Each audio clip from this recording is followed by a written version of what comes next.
Yeah, Jay and his nothing days got right in the way of rope swinging.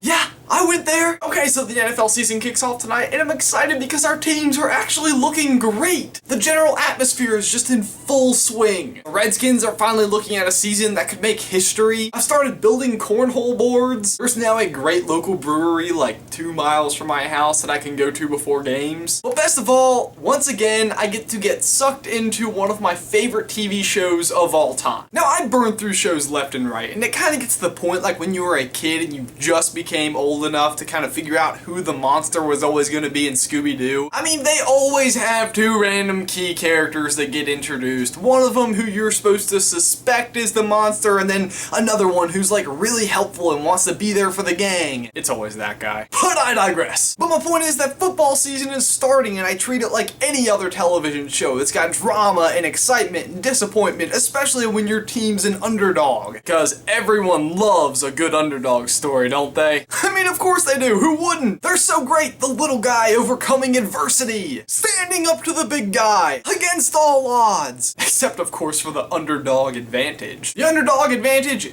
isn't hard to understand. The underdog has everything to gain and next to nothing to lose. You simply approach things with a different intensity when you're the underdog versus the defending champ. I first noticed this phenomenon when I was in college when I was part of a business simulation. Basically, the premise was everybody has a Fortune 500 shoe company and everybody starts off with the exact same company, and then you make decisions and react to the market, which are the other players, and make decisions strategically accordingly. In my class was the captain of my school's SMIPO team. No big deal, just the defending national champions at basically exactly what we were doing. After the first week of decisions, I was in second to last place and he was eons above second place. I wanted to win more than I've ever wanted to succeed at anything academically. Every single week I would spend hours upon hours going through the hundreds of little decisions that you could tweak to make your business succeed, and each week I was slowly working myself up a spot or two. He maintained a ridiculous lead and got recognition for his current placement in the world standings. It literally became an obsession for me, and I'm sure he was not even like close to noticing my little bunny hops up the standings. Frankly, I think I cared more about it than anyone else at my school. Finally, after a full semester, it came to the last week and I finally reached second place with a Hail Mary strategy for the last week of decisions. I tweaked every little thing I could think of to try to help my cause and then finally had to submit. The next day in class, the teacher was building suspense before putting up the final scores on the screen. Suspense that I am absolutely certain was lost on every single one of my peers who had no clue of the underdog story that hung in the balance. And sure enough, it worked and I won and placed 43rd in the world. A true underdog story, right? Really warms your soul. Well, it did mine anyway, and I can tell you it was one of the greatest accomplishments of my college career, and I can guarantee that I never would have tried so hard or put so much effort into it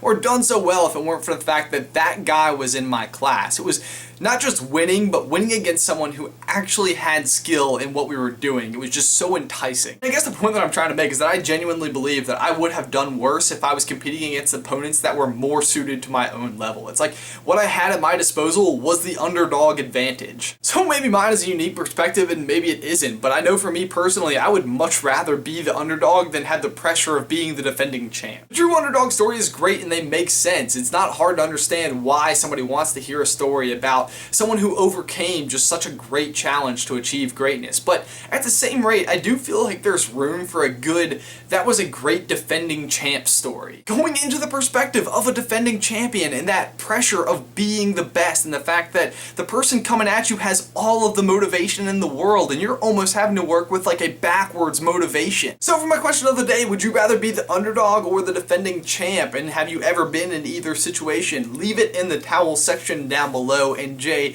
that is everything I've got for you today, man. I will see you on Tuesday.